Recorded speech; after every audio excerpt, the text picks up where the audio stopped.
হাসিনা মার্কা কোনো নির্বাচন করে কোনো দলকে ক্ষমতায় বসানোর ষড়যন্ত্র বাংলাদেশের মানুষ প্রতিহত করবে আগামী দিনে ইনশাআল্লাহ। মানুষ এখন দুর্নীতিবাজ নেতৃত্বের হাত থেকে মুক্তি চায়, চাঁদাবাজ নেতৃত্বের হাত থেকে জাতি মুক্তি চায়, দখলবাজ নেতৃত্বের হাত থেকে জাতি মুক্তি চায়। বাংলাদেশের মানুষ একটি সৎ, দক্ষ, যোগ্য, দুর্নীতিমুক্ত, চাঁদাবাজ মুক্ত নেতৃত্বের অপেক্ষায় আছে এবং সেই নেতৃত্ব জাতিকে উপহার দেবে জামাত ইনশাআল্লাহ। আসসালামু আলাইকুম ওয়া রাহমাতুল্লাহি ওয়া বারাকাতুহু। আল্লাহ তাআলার শুকরিয়া যে গত 5ই আগস্টের পরিবর্তনের পরে বাংলাদেশের মানুষের মাঝে, জনগণের মধ্যে জামাতের ব্যাপারে এক পজিটিভ জাগরণ তৈরি হয়েছে আলহামদুলিল্লাহ। যার কারণে বাংলাদেশের গ্রামে গঞ্জে, শহরে, নগরে, বন্দরে, চা স্টল থেকে সচিবালয়ে সর্বত্রই একটা আলোচনা চলছে, কিন্তু সব দল দেখা শেষ জামাত ইসলামীর বাংলাদেশ। আর যারা ভদ্র, এটা হলো কমন আলোচনা। আর সাধারণ লোক যারা শিক্ষিত, তাদের বক্তব্য হলো সবই তো দেখলাম, এবার জামাতকে দেখবো আমরা। আর কি, উভয়টাই জামাতের জন্য আল্লাহর মেহেরবানিতে পজিটিভ। তো জামাতের ব্যাপারে মানুষের এই আগ্রহ তৈরি করার ক্ষেত্রে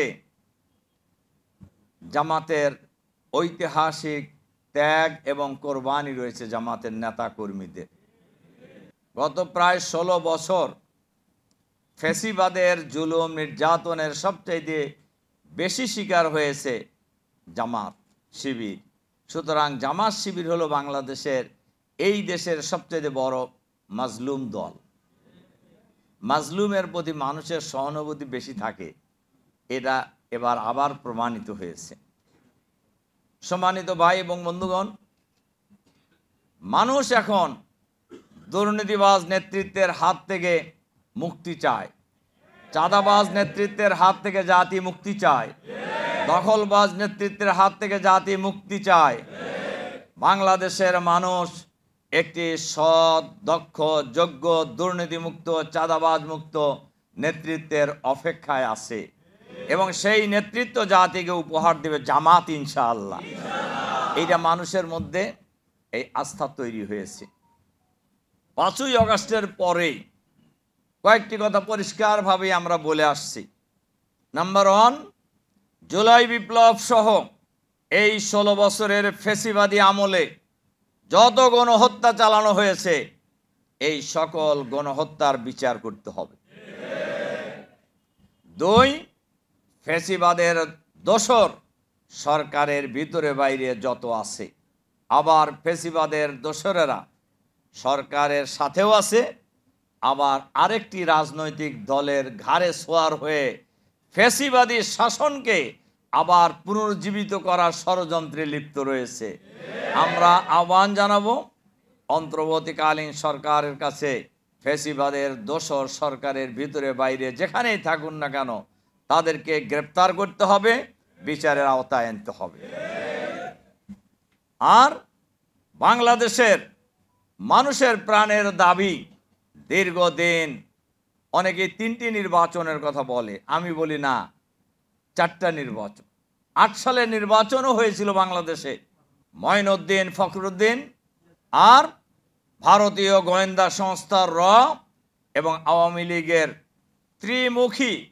ত্রিপক্ষীয় সমঝোতা ষড়যন্ত্রের নির্বাচন, যে নির্বাচনের মধ্য দিয়ে 2/3 মেজরিটি দিয়ে আওয়ামী লীগকে ক্ষমতায় বসানো হয়েছিল। এরপরের 3টি নির্বাচনও মানুষ ভোট দিতে পারে নাই, ভোট কেন্দ্রে যেতে পারে নাই।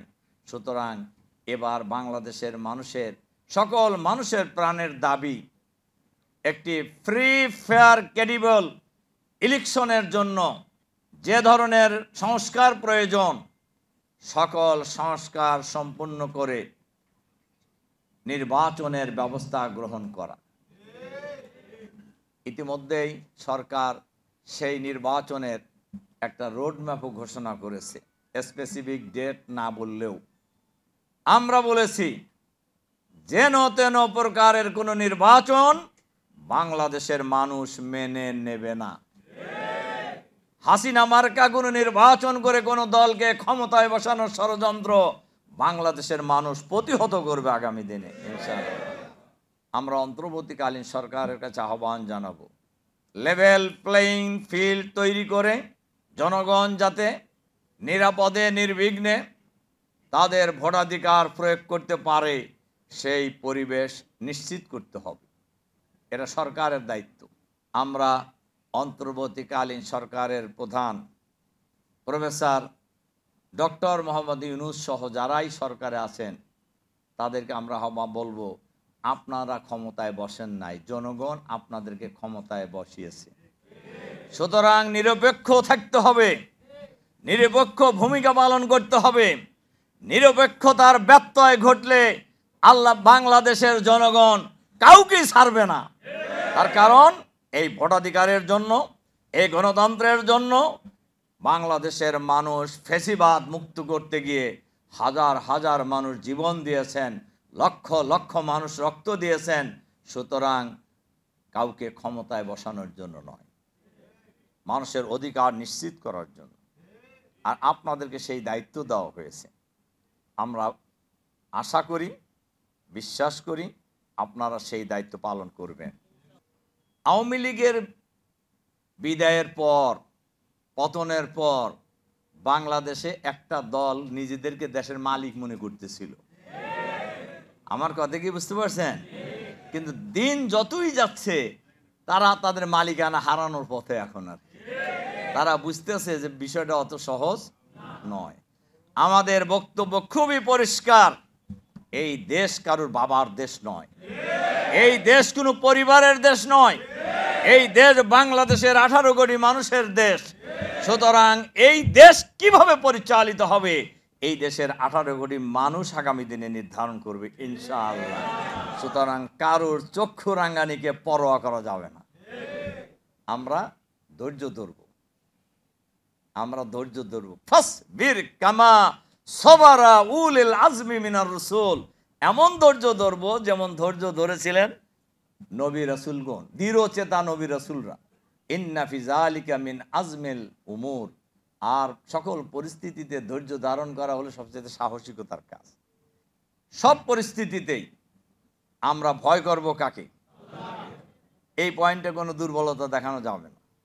আর নির্ভর করব কার উপরে? সাহায্য চাইব কার কাছে? বিজয় এবং সাহায্যের মালিককে। ওমান নাসরু ইল্লা মিন ইনদিল্লাহ, বিজয় এবং সাহায্য দুইটাই আল্লাহর হাতে। আল্লাহু ইউয়াইয়িদু বিনাসরিহি মাইয়াশা, আল্লাহ যাকে চান তাকে বিজয় দিয়ে সাহায্য করেন। আমরা বিশ্বাস করি আল্লাহ আমাদেরকে সাহায্য করবেন ইনশাআল্লাহ। আমাদের শহীদ আমিরে জামাত শাহাদাতের আগ মুহূর্তে বলেছিলেন, আমার শাহাদাত এই দেশে পরিবর্তনের সূচনা করবে। আলহামদুলিল্লাহ, এটা শুরু হয়ে গেছে না? বলেন শুরু হয়েছে কি না? শুরু হয়ে গেছে। আমরা বিশ্বাস করি এদেশের মানুষ ইসলামের পক্ষে রায় দেবে ইনশাআল্লাহ। আর আমরা এটাও আশা করি বাংলাদেশের আগামী দিনে সকল ইসলামী দল, ইসলামী ব্যক্তিত্ব, ইসলাম ভালোবাসে, দেশকে ভালোবাসে, দেশের সীমানাকে ভালোবাসে, এই সকল শ্রেণী পেশার মানুষ জামাতের সাথে ঐক্যবদ্ধ হবে ইনশাআল্লাহ।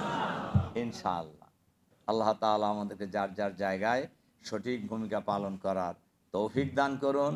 আপনাদের প্রতি আবারও আন্তরিক সালাম এবং মোবারকবাদ জানিয়ে আপনাদের সকলের সুস্বাস্থ্য এবং সার্বিক কল্যাণ কামনা করে আমার বক্তব্য এখানে শেষ করছি। আল্লাহ হাফেজ। বাংলাদেশ জিন্দাবাদ, বাংলাদেশ জামাত ইসলামী জিন্দাবাদ। আসসালামু আলাইকুম ওয়া রাহমাতুল্লাহি ওয়া বারাকাতুহু।